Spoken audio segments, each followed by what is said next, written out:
Yo lo que te digo es que, por ahí mi experiencia de tener padres militantes era que cuando uno es adolescente, que sos rebelde y tener padres revolucionarios que alguna vez militaron, era como buenísimo.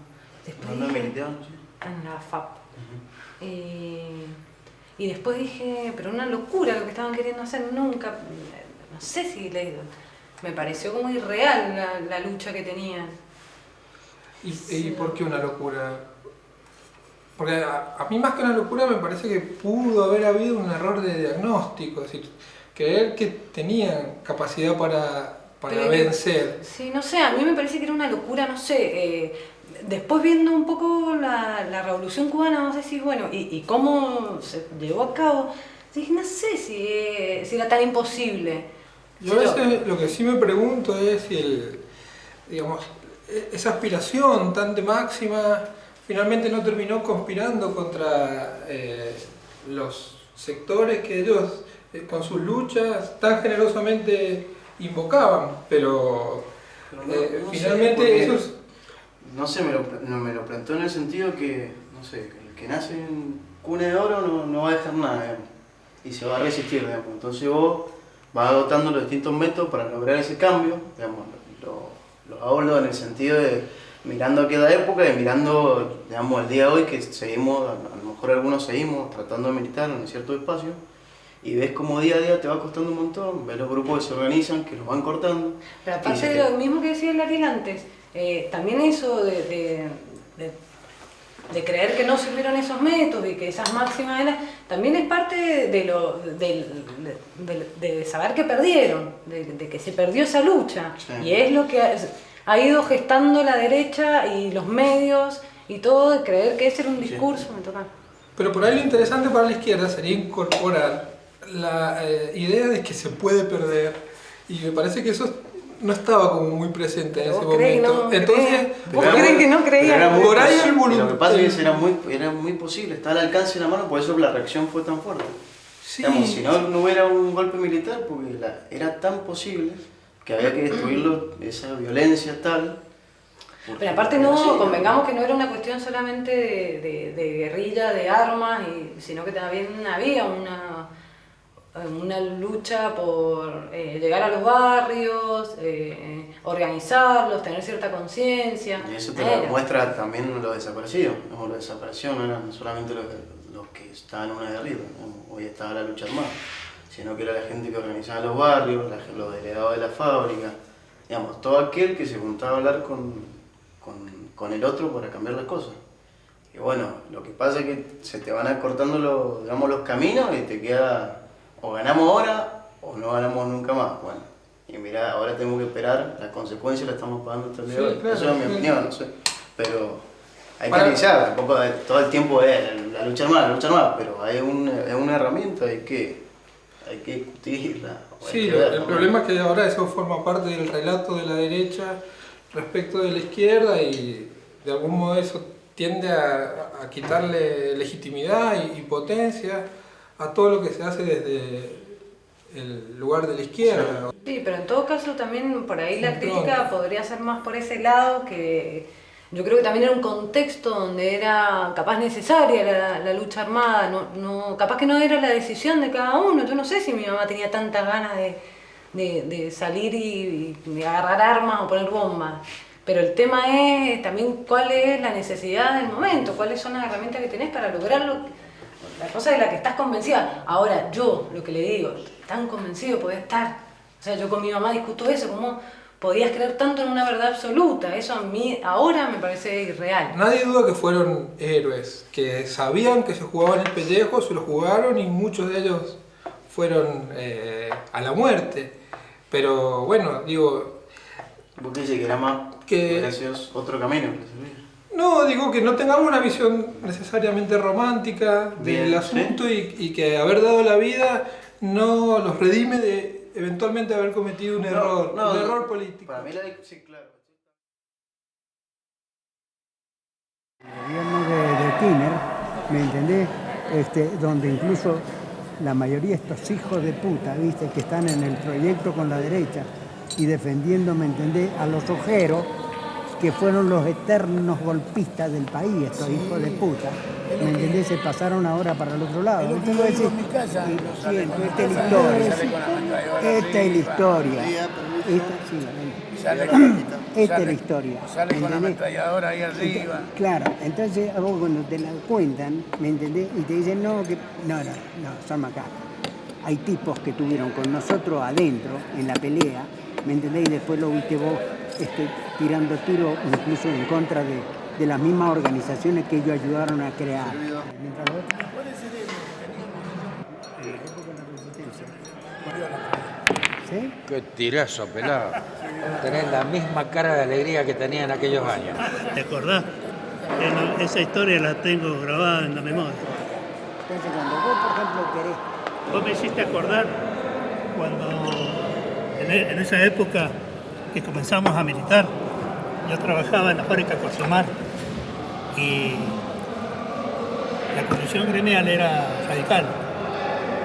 El tema es de que venía el 17 de octubre y hablé con los compañeros, hablamos con los compañeros y hicimos una pequeña agrupación. Pero yo, mira, yo creo que hay algo muy importante, incluso a veces que hay que irlo charlando, cómo nace la resistencia, ¿viste? Porque yo a veces veo hasta una deformación de la realidad cómo nace la resistencia. Cuando nace la resistencia, prácticamente acá en el 55, la dirigencia del peronismo había desaparecido. Unos en cana y otros que se habían ido. Pero el tiempo después demostró, ¿me entendés?, los que éramos. Por eso yo a veces digo, cuando nace el 17 de octubre, nacen dos líneas, la lealtad y la traición. Y en realidad, vos tenés razón, negro. El peronismo, la resistencia del peronismo nace de abajo. Yo me acuerdo cuando cae Perón, en el año 55, yo iba a la escuela, tenía 12 años, mi hermana era delegada de una fábrica, y en mi casa se hacían reuniones entre los vecinos del barrio. No había ningún dirigente, no había... No, por supuesto, por supuesto. Yo me acuerdo los changos que venían de distintos barrios, ¿viste? Y a veces incluso íbamos y golpeamos, excepto de algunos compañeros que se estaban organizando en los gremios, y bueno, y buscamos ahí, a veces buscamos... En el sindicato comenzó la historia. Claro. Porque si bien es cierto, nosotros teníamos un sindicato contra, era radical. Hicimos una agrupación peronista entre distintos compañeros de cada sección y comenzamos a hacer una pequeña movilización. O sea, la primera que nos sumamos fue el 17 de octubre, que nos sentamos con la cara y esas cosas. Y después comenzamos a trabajar dentro de la fábrica sección por sección. Ahí los compañeros proveían de materiales que le afanábamos a la fábrica, le afanábamos los materiales para poder armar pinturas, tintas. Claro, exactamente, sí. En la forma que nace, en la forma que teníamos con tiza y carbón, como decíamos. Cuando larga el primer paro de las 62 organizaciones, larga el primer paro, el sindicato no se daría, pero sí, nosotros, la agrupación largó el paro y acataron todos los compañeros de la fábrica, o sea, tuvieron que trabajar con los capataces, los ingenieros, a la empresa, porque nosotros nos fuimos todos. Eso te deja una sensación de poder. Sí, claro, pero por eso, nace así, no nace con una agrupación, no nace con una organización donde teníamos todos los medios, la guita, no había nada, ahí no había nada, porque cada uno ponía las monedas para qué sé yo, comprar pintura o comprar esto, y de ahí empezamos para adelante. No había nada o había mucho. Lo que existía era la voluntad, ¿no? Ah, no, existía una voluntad tremenda, tremenda, unas ganas tremendas por parte de la gente. Claro. Para poder comprar volante, papel. Empeñábamos los relojes para viajar. Sí. Esa fue la creación de la resistencia. ¿Cuándo empezaste la militancia? ¿Cómo empezaste? Yo empecé de pendejo, tenía 12 años. Íbamos a la escuela y allí inventamos una cancioncita para jorobar a la maestra y a los otros que eran gorilas. Muy bien. ¿Cómo fue? A ver. ¿La podés cantar? No, Dale, cantala, Ramón, dale, ya que vos. Con la cámara. Va, dale. A ver, maestro, venga.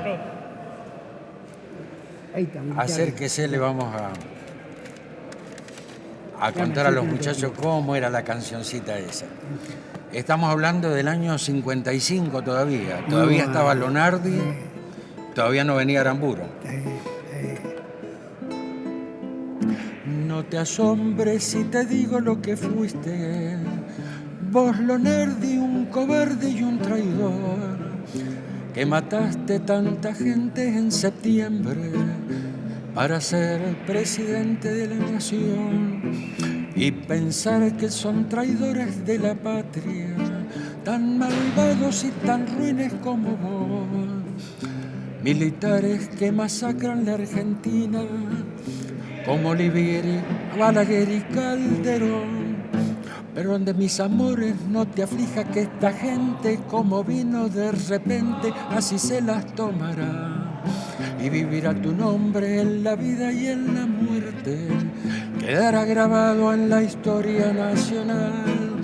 Pero donde mis amores, hombre leal e inteligente, aunque vengan presidentes, a vos no te igualarán. Y vivirá tu nombre en la vida y en la muerte, quedará grabado en la historia nacional. Buena, buenísima.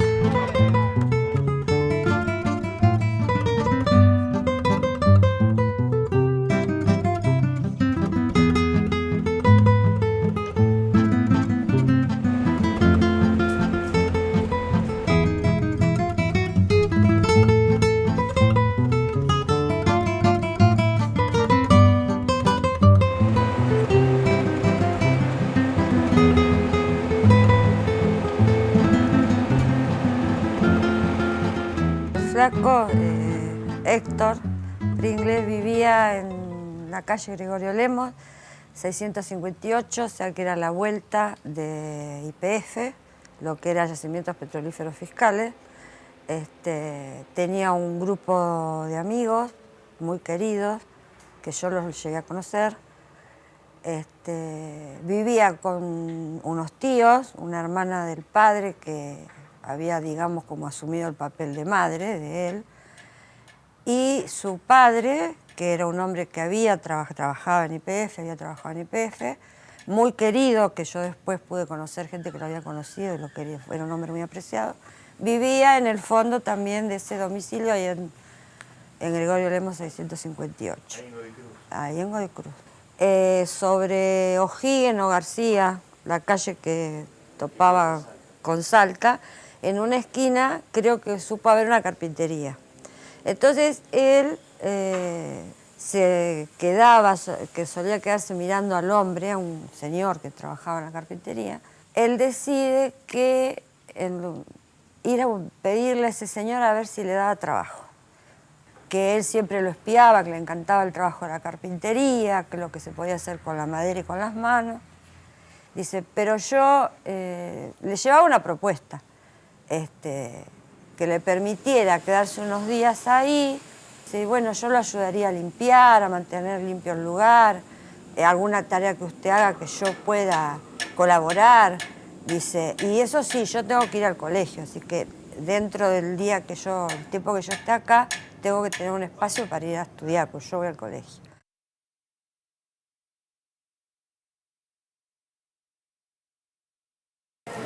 Él era de una forma, cuando lo conocí, fue cambiando, pero lo que siempre fue igual y siempre me encantó de él y me hizo aguantarle a un montón de cosas, que era un tipo leal, era un tipo solidario, era un tipo respetuoso. Era alto, me llevaba, no sé, yo quedaba como un bastón al lado de él. Para mí era un morocho hermoso. Lo conocí en mi casa, o sea que el príncipe azul, que no era azul, sino morocho de venas de sangre roja, caliente. Lo conocí en mi casa, me fue a buscar a mi casa, como quien dice. Y bueno, nos casamos. ¿Y era un tipo amable? ¿Era un tipo Era un tipo seco? amable, le costaba hablar, que eso es lo que me llamaba la atención en algunas reuniones, y creo que eso fue lo que hizo que me interesara en él. Nos pusimos de novio, pero yo vivía en Buenos Aires y él, cuando nos ponemos de novio, que es porque él estaba en Mendoza, así que nosotros prácticamente mucho no nos conocíamos, ¿verdad? No sé, nos agarró un amor, yo de verdad lo amé, lo sigo amando y me lo voy a amar hasta que me muera. Creo que él me respondió de la misma forma. Pero claro, no nos conocíamos los tics, las histerias o las cosas de cada uno. En realidad lo conozco en mi casa. ¿Dónde era tu casa? Mi casa era en Gregorio de la Ferrera, a 2 cuadras de la estación. Y si no me equivoco, la calle de Echeverría es en 1489. Bien. Golpean, yo salgo a abrir, vivíamos en un pasillo de la casa. Venía un compañero que ya lo conocía porque había venido en diferentes oportunidades, porque fue en el año 64 cuando había una efervescencia en todo el país por el supuesto retorno de Perón alrededor del 17 de octubre. Viene acompañado de otra persona. Esa otra persona era Héctor. Era el flaco. Era el flaco que después, el flaco primo. Bueno, para mí era el primo de él. ¿Y por qué van a tu casa? Porque el otro compañero, la persona que va, Alfredo, lo había contactado a mi papá a través quién era de tu papá? Mi papá era un militante peronista, digamos medio de base solo, pero un fanático peronista, que él era de profesión peluquero y cuando había paro general él cerraba la peluquería y se iba a la estación de trenes, que estaba a 2 cuadras, a hacer bajar a todos los que para él eran carneros y les hablaba y les gritaba y lograba a veces que algunos se bajaran. Porque había paro. Porque había paro. Y cuando, por ejemplo, había paro general y los trenes andaban, iba a putear a los maquinistas. Ajá, porque andaban, claro. no hacían paro. Bueno, y ahí se conocen con el flaco. Entonces, ahí lo conozco a Héctor, en ese momento no me significó nada, porque aparte no abrió la boca, para lo único que habló fue para decirle a mi papá, usted es cordobés, ¿no? Y entonces yo dejé de hablar con el compañero y le digo, vos ya sabías que era cordobés, porque mi papá no tiene tono cordobés. Entonces ya, viste, de entrada, bueno. Y después, bueno, él siguió asistiendo a las diferentes reuniones que se hacían, porque el motivo principal era el retorno de Perón y queríamos participar. Llega el tan esperado 17 de octubre, que si la memoria no me falla, cayó sábado, así que... ¿17 de octubre de qué año? Del año 1964. ¿Y por qué vinieron acá a Plaza 11? Porque acá, si Perón venía a la Argentina, supuestamente iba a venir a esta plaza. Ajá. Iba a hablarle al pueblo argentino desde esta plaza. Y se juntó mucha gente. Se juntó, pero impresionante. Yo después volví a ver más o menos la misma gente o más cuando volvió definitivamente el 20 de junio. Pero para mis 19 años eso fue conmocionante, porque la Rivadavia, para donde mirabas había gente, toda esta esquina, nosotros estábamos parados ahí, entre La Rioja y Rivadavia. Porque como se presentía que podían haber problemas, porque ya se sabía del peronismo sin Perón, más los peronistas que queríamos a Perón. Sí. Entonces había que ponerse en algún lugar estratégico. Y eso lo elegían obviamente las personas mayores que venían de la resistencia, como mi padre, el compañero que llevó a Héctor a mi casa y otros compañeros que vinieron con nosotros. Bueno, y ahí entre ustedes... Y ahí me di cuenta ese día que algo le pasaba, que a él le pasaba algo conmigo. Yo ya había entrado a gustarme, pero ¿qué pasaba? Yo creía que a él le gustaba a otra compañera. Y la compañera me decía, no, está loco como vos, pero ya será interesante. Y yo decía, bueno, si va a ser interesante, yo también voy a ser interesante. ¿Y se te declaró ese día? No. ¿Cómo fue entonces? Porque ese día, cuando se arma el revuelo en FENAC, cuando avisan por los parlantes que Perón no puede entrar al país, que se vuelve de Brasil, la gente que estaba cerca del palco, entre los peronistas sin Perón y los peronistas con Perón, se una trifulca infernal, obviamente enseguida viene la represión, entonces nosotros salimos por acá, corriendo, cada uno por donde podía, y llegamos al micro. Cuando llegamos al micro, el flaco no estaba. Bueno, entonces un día llega el primo de él, por el que lo había conocido, y me trae una carta donde se me declara, donde me dice que me ama desde el primer momento que me vio. Y que no podía hacerlo personalmente porque había empezado a trabajar en IPF. En Mendoza. En Mendoza.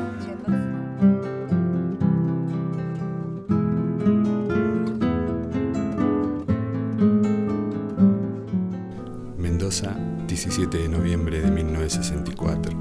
Querida Norma, lamento no haber podido hacer esto personalmente. El motivo de la presente es hacerte saber que desde el primer día que te vi, te amo profundamente.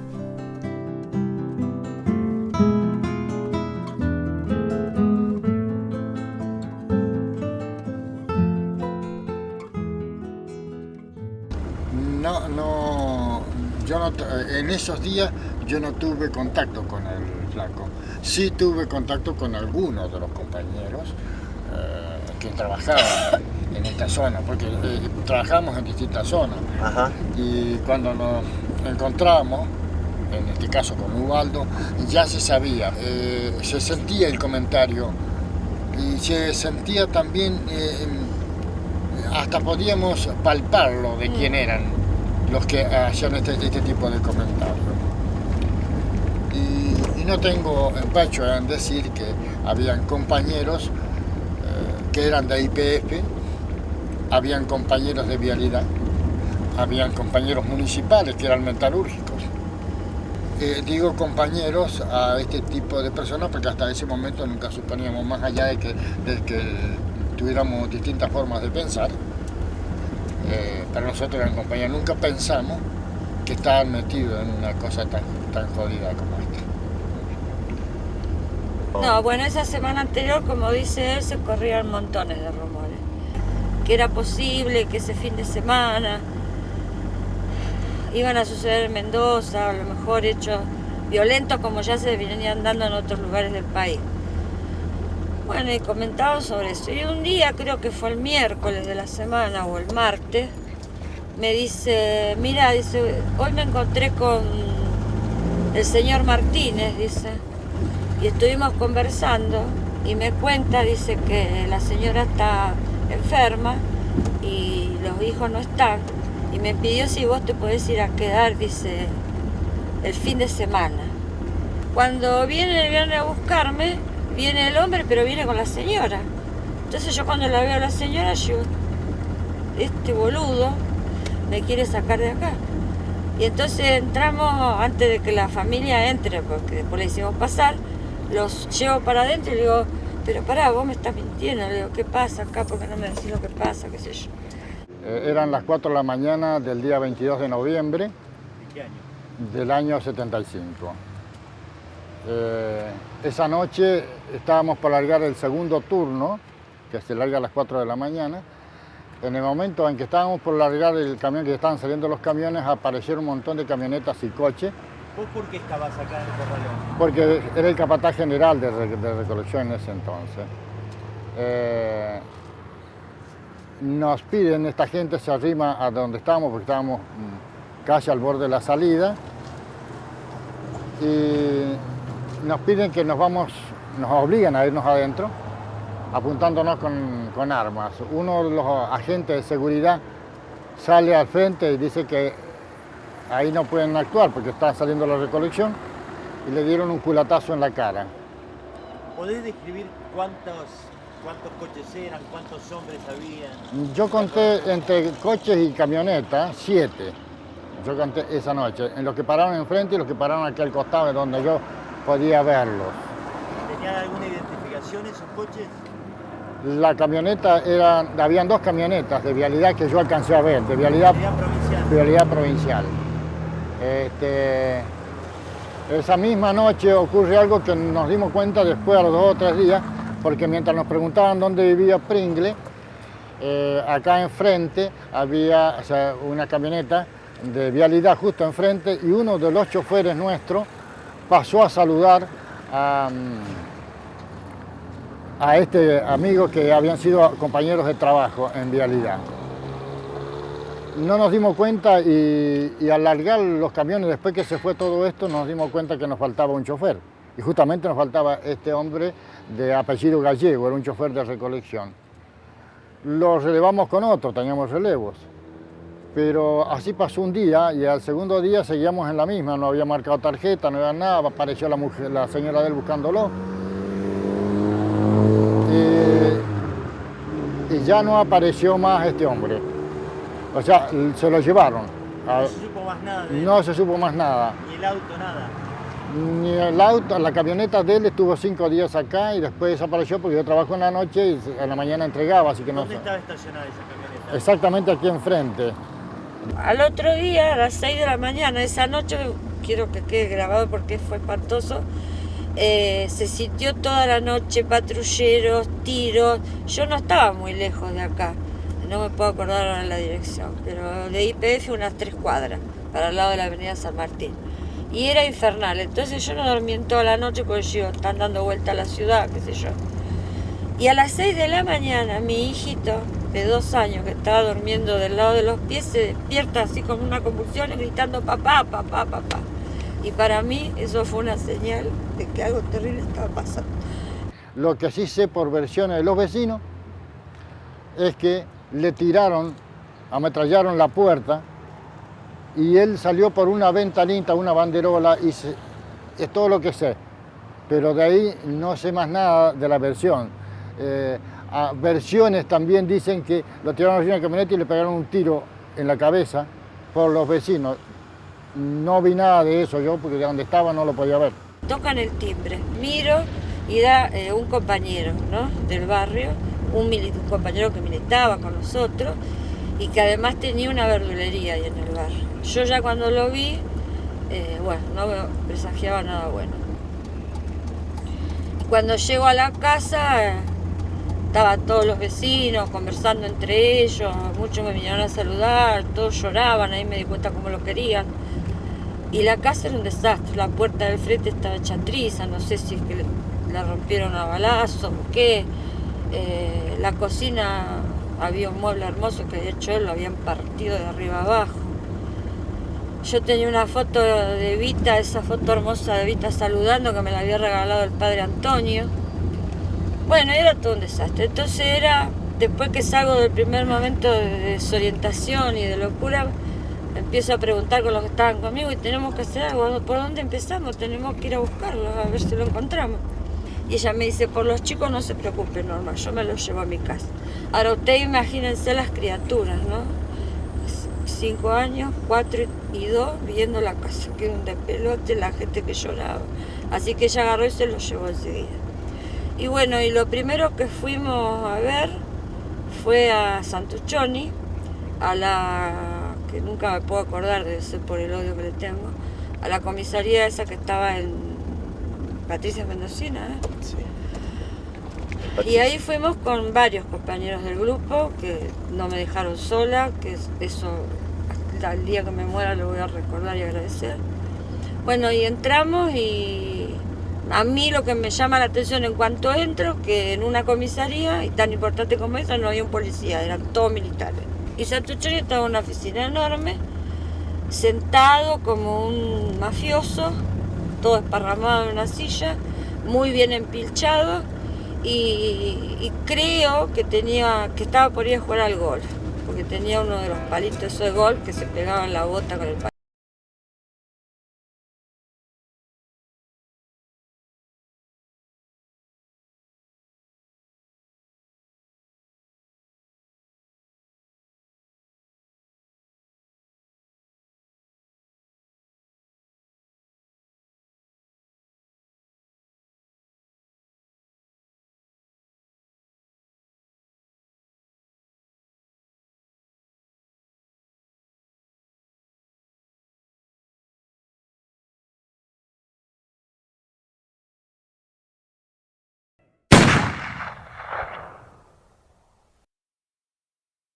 Yo trabajaba en YPF y ahí empecé a participar en las asambleas contra toda una política burocrática y tuve la suerte de encontrarme con 2 compañeros, que era Carlos Verdejo y el Flaco Pringle, y con la militancia de ellos ya llegamos a Buenos Aires y a comprometernos mucho más con lo que era la CGT de los argentinos, de Raimundo Ongaro y todo lo demás.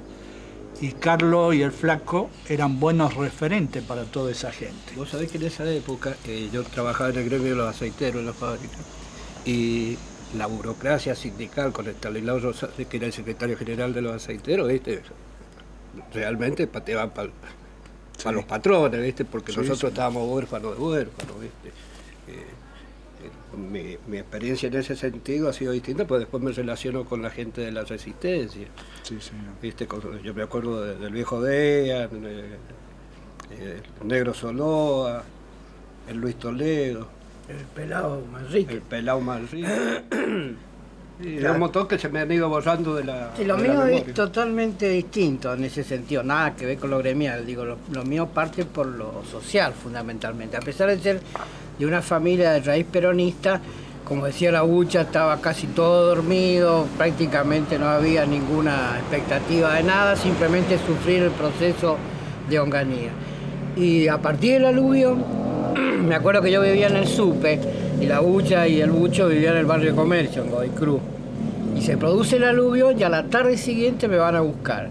Y ahí nos bajamos hasta ahí Revolución de Mayo y Talcahuano, donde está la capilla Virgen del Valle, y ahí nos incorporamos al trabajo más que nada social. Hoy día lo definimos como social, era un trabajo de ayuda, solidario, con la gente que había sido perjudicada en ese hecho, ¿no? Se habían quedado sin casa, se había muerto gente. Había muerto ¿Vos gente. sabés Que lo que ha hecho él alusión, viste, al aluvión? Cuando nosotros aparecemos como organización, habíamos tenido que suspender la operación del robo de dinamita por una semana, justamente por el aluvión, que es cuando estaba Marcelo Levington, que venía acá, viste. Y yo, viste, un poco como todos ustedes, también mi viejo eran radicales, y yo le salí Perón. Yo lo que me acuerdo es que no éramos muy conscientes en ese momento, pero como que fue convergiendo el trabajo barrial con el trabajo sindical, sí. Y ahí fue que se armó la coordinada. ¿Te acordás, Manonga, cuando después del aluvión que ya, bueno, empezamos realmente a organizarnos ahí con los curas y todo un grupo que éramos amigos de la vida, ¿no? Claro, yo creo que son las experiencias por donde nosotros iniciamos la militancia, desde lo social. Porque una vez que hacíamos el trabajo en el barrio, inmediatamente nos reuníamos en la capilla. Y ahí empezábamos a trabajar, discutir, leer, comentar. Que ahí, como decías vos, ¿quién te forma? A nosotros nos formaron el padre Contreras, Tarico. Sí, pero me permití que meta un bocadillo. Yo ahí me recuerdo del padre Antonio, el gallego. El gallego claro. También vivía acá, claro. Bueno, en la calle Catamarca, donde vivían todos los curas, que era un referente. Íbamos todos a consultarles a ellos, bueno. Vos sabés que a mí a fines del 70, ya a principios del 71, que es cuando se forma la FAP, que hacemos la operación, ¿viste? De la dinamita, se pone la bomba al doctor Herrera, Micana, el asalto al sucursal del Banco Mendoza en Guaymallén, el banco de Río Negro. ¿Entendés? Esa fue una experiencia que yo hice con toda la gente que venía de la resistencia peronista y que se formó la primera CGT Negra, Unión Nacional de Trabajadores Auténticamente Peronistas. ¿Viste? Fue una experiencia muy rica. Fíjate vos en todo lo que va diciendo él. Yo lo iba viviendo muy de afuera, porque obviamente Carlos y el flaco Pringle fundamentalmente, creo que me iban sondeando, o sea, como buen militante comprometido, pero no daba todavía el plafón, el perfil como para irme incorporando. A partir de algunas acciones empezamos donde ellos ya y otros compañeros como el Chelo, toda esa gente, ya empezábamos con el tema de la FAP. No, pero antes de eso hacíamos acciones así de... Claro, por eso mira, yo no estaba. ¿Te acordás de esta foto? Hacíamos acciones más de llamar la atención, pero claro, íbamos con toda la gente. ¿Vos sabés que esta experiencia yo no la conocía? Claro. No conocía. ¿En qué año fue esto? No me acuerdo. Yo no sé bien. Pero ahí el cartel, 70 debe claro, ser. que fue un domingo. Ajá, sí. Y los operativos, bueno, por distintas variantes de la Bolón Surmer y la de Emilio Civil. Y yo me acuerdo, no sé si me lo han contado tantas veces que por ahí se te hace que vos, pero que el cartel lo colgamos con el bucho acá. Que el bucho que te levantó a claro, vos. Exactamente, me levanta el bucho, no tanto el cartel como el candado. El candado, el que meto yo acá arriba, me alza el bucho, me subo arriba de los hombros de él y ahí meto el candado y cierro. Y después viene el cartel, porque este portón está cerrado con candado, si no lo hubieran abierto así nomás. De acuerdo de lo ese. que tratamos de que no se viera la gente, porque ya esto tiene que haber sido después del aluvión, porque claro, íbamos ya con estábamos gente organizados. Íbamos con la gente del barrio, que después fue Virgen del Valle, y veníamos con gente también del barrio Flores y Olivares. Habíamos hecho toda una manifestación que creo que fue para la época de la vendimia. que íbamos gritando, este es nuestro carrusel, este es nuestro carrusel. En ese momento, en el fragor de la militancia, era un compromiso total, o sea, nos lo planteábamos así conscientemente, que podíamos morirnos, que nos podían meter presos, que nos podían torturar, pero en realidad no, lo único que importaba era que lográramos avanzar en esto, en que nos lográramos organizar, que lográramos acumular cada vez más poder para la gente. Y no, yo me he sentido acompañada. Yo sé que hay compañeros que han tenido problemas con la familia, que han tenido que dejar cosas. Yo, afortunadamente, mi familia estaba tan comprometida como yo en todo esto, o sea, mi mamá y mi hermano, en realidad. Y después me caso con un hombre con el que también queríamos militar, concretamente. O sea, estábamos decididos a renunciar a tener una familia y todo eso porque lo que queríamos es estar juntos en la militancia. Después, ¿qué pasa? Viene el golpe del 76 y bueno, nos tuvimos que ir de la provincia, bueno, anduvimos, nos pusieron una bomba, estuvimos dando vueltas y ahí es que decidimos tener 5 hijos, ¿no? Bueno, fíjate, o sea, que se nos cambió el futuro. En mi caso ustedes ya todos lo conocen, ¿viste? Porque soy compañero, ¿viste? De todos los sinsabores que yo he pasado en la vida. Pero yo rescato algo de toda aquella época.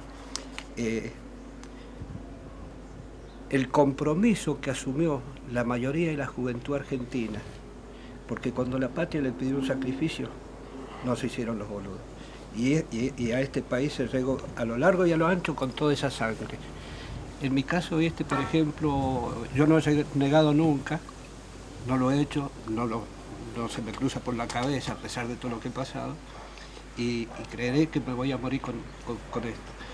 Rescatando esos valores de la juventud, que creo que es de la única forma que uno puede llegar a transformar a este país con el compromiso militante. Más allá de que a mí me pasan los hijos, me pasan factura, no es como en el caso de a mí los hijos me pasan factura. Me dice, a mí me crió el Estado. Entonces yo le digo, ¿dónde cree que estudio yo? Acá no es la salvación individual, tiene que ser colectiva.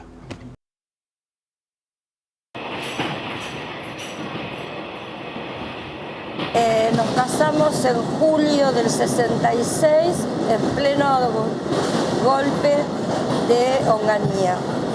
Nos fuimos de luna de miel a Córdoba, volvimos unos días a Buenos Aires y viajando en el tren El Libertador San Martín, empezó mi viaje a Mendoza, a una provincia que no conocía, y empezaba toda una vida nueva, casada y en una provincia para mí desconocida.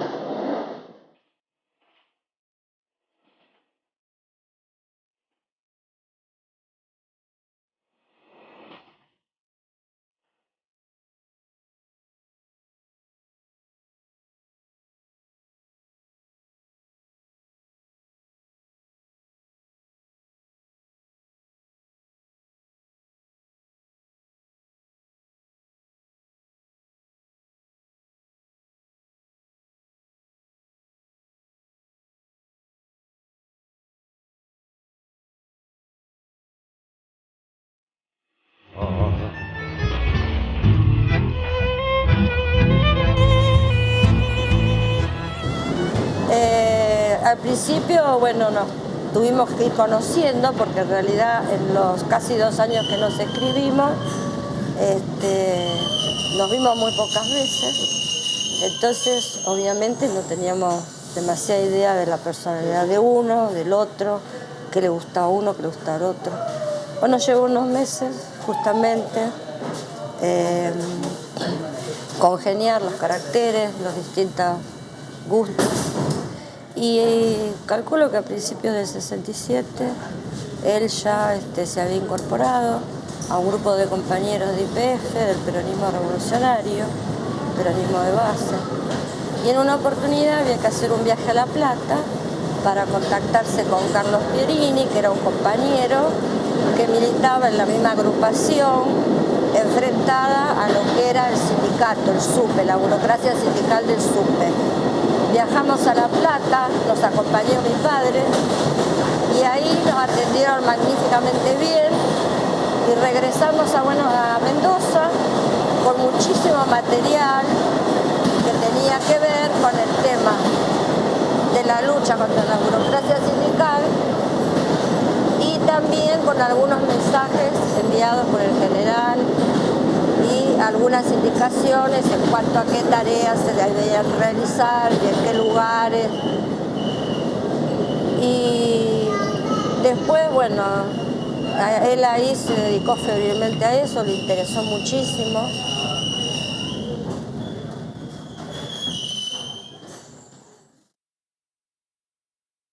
A fines de los 60 y principios de los 70, la lucha por la vuelta de Perón, la resistencia peronista, tuvo picos en Mendoza que fueron importantes, entre los cuales estuvo el robo de la gelinita de la fábrica Minetti, donde participaron compañeros en este marco de distintos grupos peronistas, donde se encontraba el Flaco Pringles. El juicio tuvo una repercusión muy grande, participaron de él mi esposo, el doctor Guevara, y otros abogados, todos peronistas, y el juicio fue en el año 71, si mal no recuerdo, y lo importante es cómo se jugaban la vida los compañeros en la vuelta de Perón y en la lucha contra la dictadura de aquel entonces, en ese momento Levingston, y cómo se asociaba la vuelta de Perón al retorno de lo que hoy podríamos llamar la democracia. La defensa fue interesante porque se centró en lo político y precisamente en la lucha que los compañeros peronistas, los compañeros más humildes, los compañeros trabajadores, pusieron realmente el cuerpo. Acá y en todo el país, por supuesto. El sentimiento de los compañeros era siempre, asumir casi el riesgo de jugarse la vida y la libertad en esta lucha política, ¿no? Y era algo que por ahí ahora nos parece extraordinario, pero era muy de la época. Era muy del compañero trabajador de base peronista jugarse en esta forma. Y el juicio, tuvo esta defensa y terminó mostrando realmente esto que decíamos de la ficción, porque en realidad Pringles queda en libertad, pero esa libertad no se hace efectiva nunca porque lo ponen inmediatamente a disposición del Poder Ejecutivo, que estaba en manos de Lanusse, y se lo llevan a Rawson. Cuando nos enteramos en el exilio de que lo matan al Flaco Pringles, es la muerte de un combatiente peronista de toda la vida por un gobierno peronista.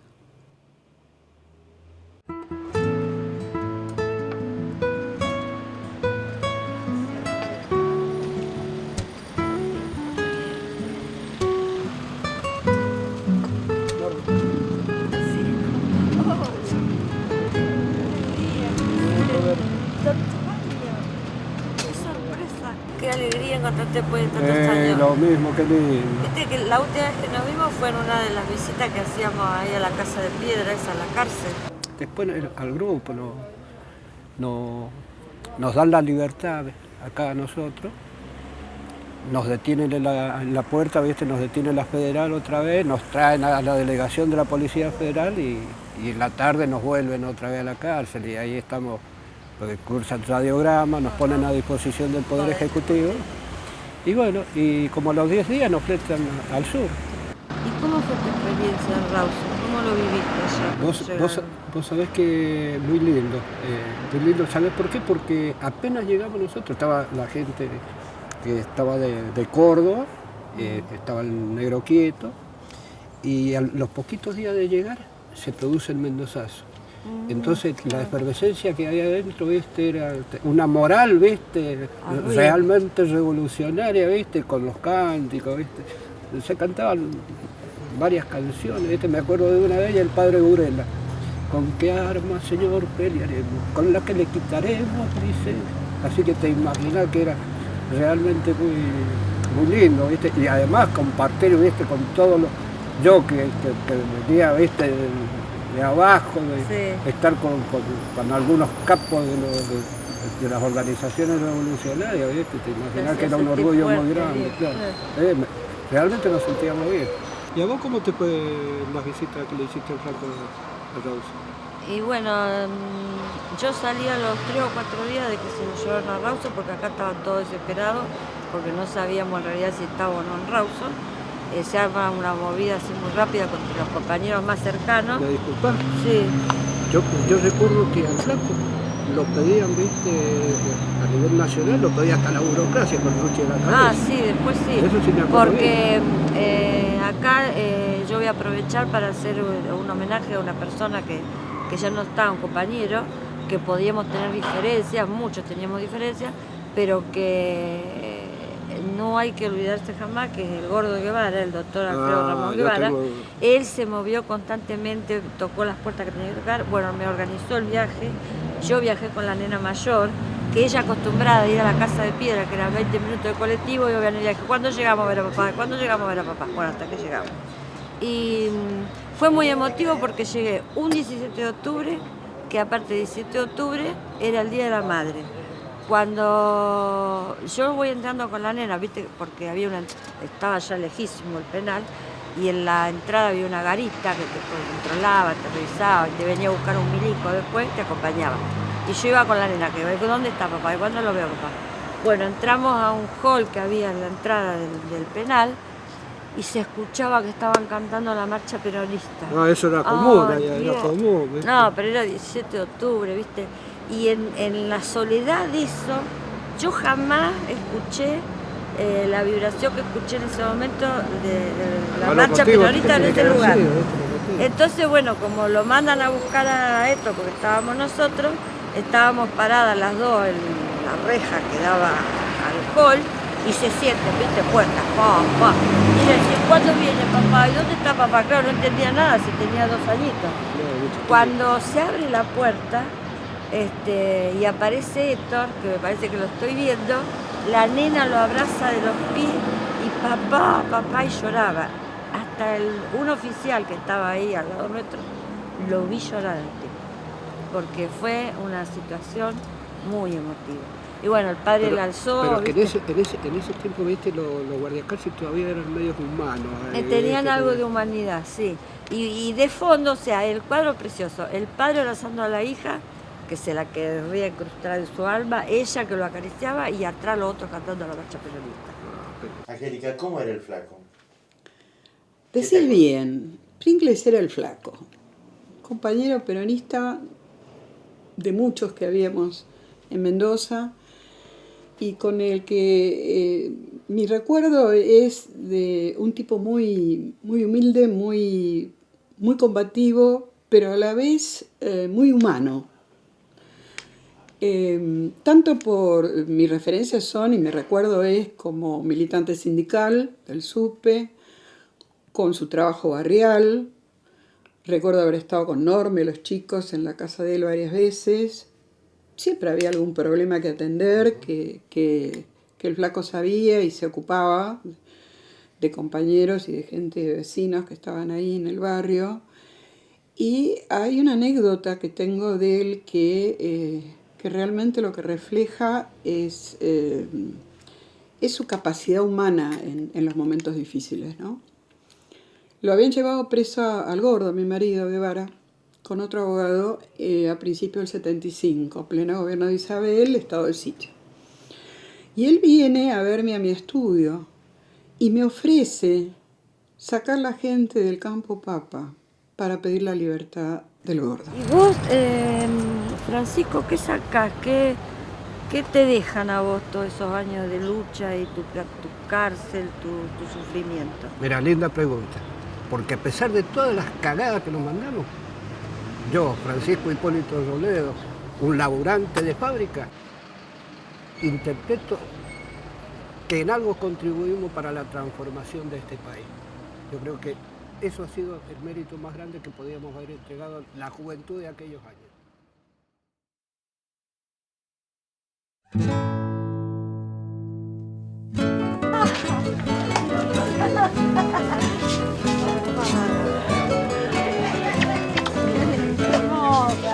¡Qué alegría!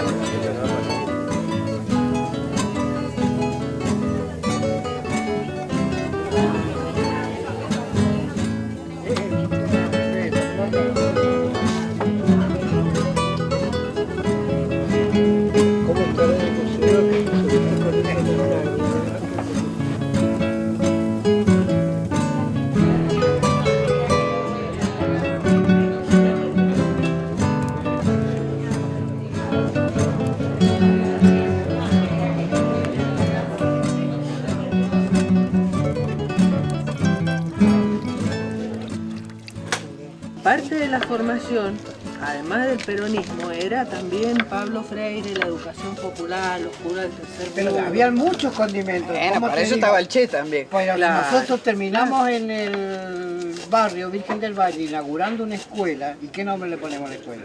¿Qué le iba a República de Cuba. Claro. Que viene el embajador a inaugurar.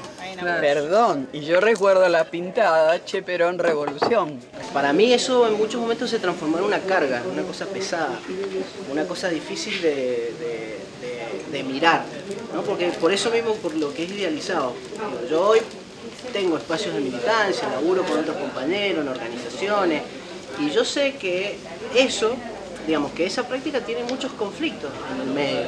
Y ahí ya empezaba a tomar forma también lo de la pertenencia al PB y más adelante a la FAP. Yo les diría que en esa época, antes de la vuelta de Perón, confluíamos de distintas corrientes en el trabajo de base. Incluso compañeros que no estaban identificados con ninguna organización en especial, y otros que, bueno, porque el peronismo cruzaba todo, de alguna manera eso nos vinculaba e insisto, la vuelta de Perón era una línea de unión muy importante. Era el objetivo muy final. importante. Gracias a los ejercicios militantes que tuvimos en ese entonces, los años 70 en adelante. Por eso queda la idea y siempre estamos haciendo lo mismo. Siempre para la gente, para la gente, para la gente. Y los militantes de Villamarini retomaron los 22 de noviembre y las misas en la calle. Claro. Y siguieron construyendo, incorporando al Flaco en la historia esta, ¿no? El Flaco lo conocí, lo vi una vez en mi vida, pero después en distintos momentos se me apareció.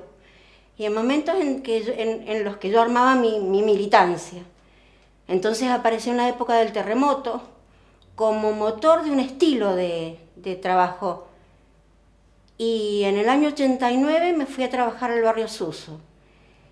Y hacíamos reuniones multitudinarias ahí porque ellos estaban creando una herramienta, y esa herramienta era reconstruir la historia del barrio y demostrar las capacidades a través de esa historia. Y en medio de una de esas reuniones alguien nombró al Flaco y dijo que había una historia antes de Pringles y una historia después de Pringles que marcó la construcción y la vida de ese barrio. Y de nuevo se me apareció ese vínculo generacional de ser parte de la generación del 70, donde me marcaba un tipo de militancia en ese lugar. Y de nuevo me resignificaba mi práctica, mi vida, porque yo, que era muy... En realidad yo empecé a militar a los 17 en el año 72.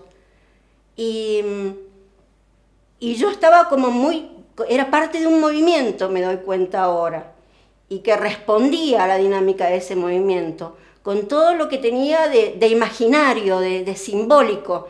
Y para mí el Flaco era un dibujo de Carpani, era parecido al modelo ideal que yo me había armado en mi cabeza, era la imagen del obrero en lucha, era a lo que aspiraba como modelo de vida, de hombre, y creo que en tanto imagen se incorporó como modelo de un tipo de militancia que después se fue incorporando a la vida de mucha otra gente, como por ejemplo la que hoy vive en el Suso, en Luján, en la Estanzuela, y eso fue para mí un motor. Y eso nosotros empezamos a rescatar en el barrio y organizar al barrio. Sí, en todos los pero sentidos. has dicho otra cosa, la política alrededor de la vuelta de Perón, sí, tuvo a su vez los picos más altos de organización popular. ¿Uno se atrevería a decir eso? Está bien. Mirando para atrás y mirando lo que pasa ahora, desgraciadamente, los milicos no pasaron en vano, ni nuestras diferencias, desgraciadamente, tampoco están debidamente saldadas, ¿no?, en relación a una construcción popular. Con lo cual recordar todo esto es muy importante. Seguro que sí. Seguro que sí, yo es lo que transmitimos permanentemente, digo, los chicos que se incorporan hoy día al peronismo, por lo menos el mensaje mío y de otros compañeros. Y hoy nadie se juega la vida, dijo, ese es el tema. ¿Usted se acuerda de algo que hicimos, Carlito? A ver. Cuando hicimos la pileta en el barrio Sarmiento, cuando hicimos la casa de la Carola, que íbamos todos a trabajar. Cierto, qué lindo momento eso. Sí, y cuando salimos a vacunar, que no, la misma gente del barrio no quería que fueran las enfermeras y que el Héctor fue y habló al ministro de Salud, pues, sí, o al gobernador, no me acuerdo bien. A uno de ellos, y se ofreció para que fuéramos a vacunar a los niños. ¿Cuánto hacía que no vacunaban a los chicos? Yo al flaco lo conocí de lo que conversaba mi papá, es decir, él me lo fue dibujando a través de sus palabras, es decir, de lo que fue haciendo y de una amistad que abrazó él con el flaco. Y ahora a los 34 años, digo, mirá, uno se va juntando con el mismo pensamiento y con la misma lucha desde otro lugar, como lo que vos decías, de otro contexto, pero con la misma fuerza, ¿no? que era lo que conversamos con mi amigo. Y ha terminado nuestra identidad misma, por la historia de cada uno, o sea, el nacimiento, los padres, ni más ni menos la historia que han tenido nuestros viejos. O sea, uno me quedó compromiso. A mí me queda como una imagen romántica. Ajá, sí, tal cual. Una cosa idealizada. Sí, que el flaco no era tan romántico. Lo conocí en el 70, en una reunión ampliada de distintos sectores. ¿Qué es lo que puedo decir? Es que noté de ese grupo, noté a dos personas, entre ellas él, con una gran capacidad de organización, tenía un gran liderazgo sobre el grupo, que nos permitió ver el trabajo e intercambiar la tarea que él realizaba, poder realizarla también en las zonas nuestras. Cada vez que él asistía a una reunión, se producía un silencio para poder escucharlo. Tengo algunas anécdotas también de la gran defensa del flaquito querido por lo humilde. Un día habían ido a un ranchito que la gente ya tan grande y se acuerdan siempre. Los niñitos se acuerdan siempre, ya son señoras, abuelas, que le querían tirar el rancho a patadas abajo. Y el flaco fue y se interpuso. El flaco, el gordo de vara, y andaba yo también. Nos interpusimos entre los milicos y caí a la séptima ya, y una gran defensa, y no lo pudieron hacer. Pues yo al flaco no lo conocí, igual que el gato, el flaco a mí me aparece en la vida a partir de los relatos de mi casa, básicamente, y de otros ámbitos. Pero, digo, puntualmente el caso del flaco, pero como una gran cantidad de otros personajes. Y además como una época de revolución, de militancia. Tomarlo como un mito, porque se convirtió en eso. Ese era otro contexto, digo, un contexto muy particular, el de los 70. Digo. Hoy día es otro contexto, pero a mí también me queda esa pregunta alrededor de ¿y qué pasaba? Por eso te pregunto qué pasaba, cómo trabajaba en el barrio, cuáles eran las historias, cuáles eran los conflictos, como para poder hacerlo como más carne, ¿me entendés? Más... Cuando hicimos ¿se acuerdan cuando hicimos la casa de la Carola que él venía de trabajar y nos llevaba a todos? Íbamos con niños, íbamos todos, hacíamos comida a veces en cualquier cosa y le dábamos de comer y fue la primera y única casa en el barrio, o sea, en lo que es el Campo de Papa, que fue una casa con dormitorio, cocina, comedor y baño adentro. Claro, con el que no había otra, era la única. Sí, ¿y ustedes se acuerdan cuando hicimos ese baile que queríamos juntar fondos para armar la cancha de básquet? Ajá. ¿Era de básquet? Sí, de básquet. Que se armó el tiroteo. Llegaron los compañeros ahí. Claro que se habían, Y pero había no gente, eran problemas entre los mismos no, vecinos. pero era gente contraria, que llegaron compañeros y tiraron dos puestazos al aire y se le acabó el problema.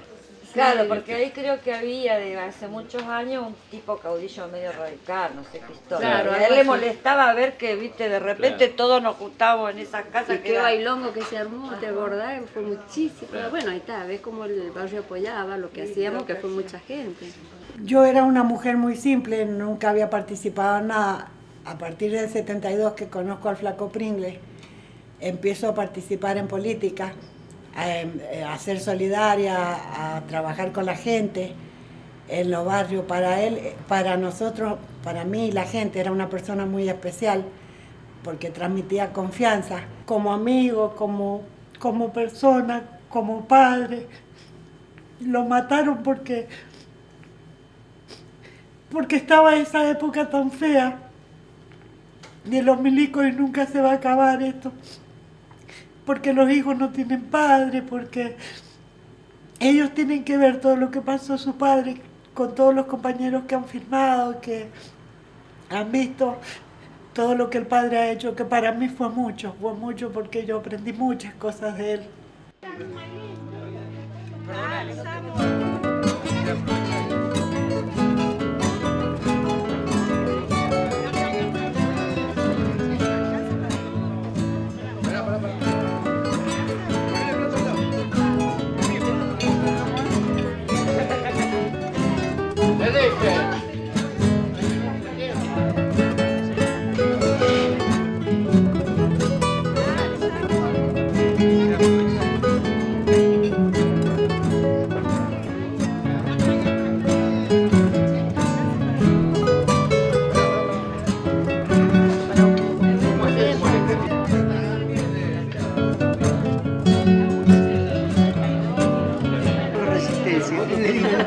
Con esa panza va a entrar la resistencia, y se metió ahí.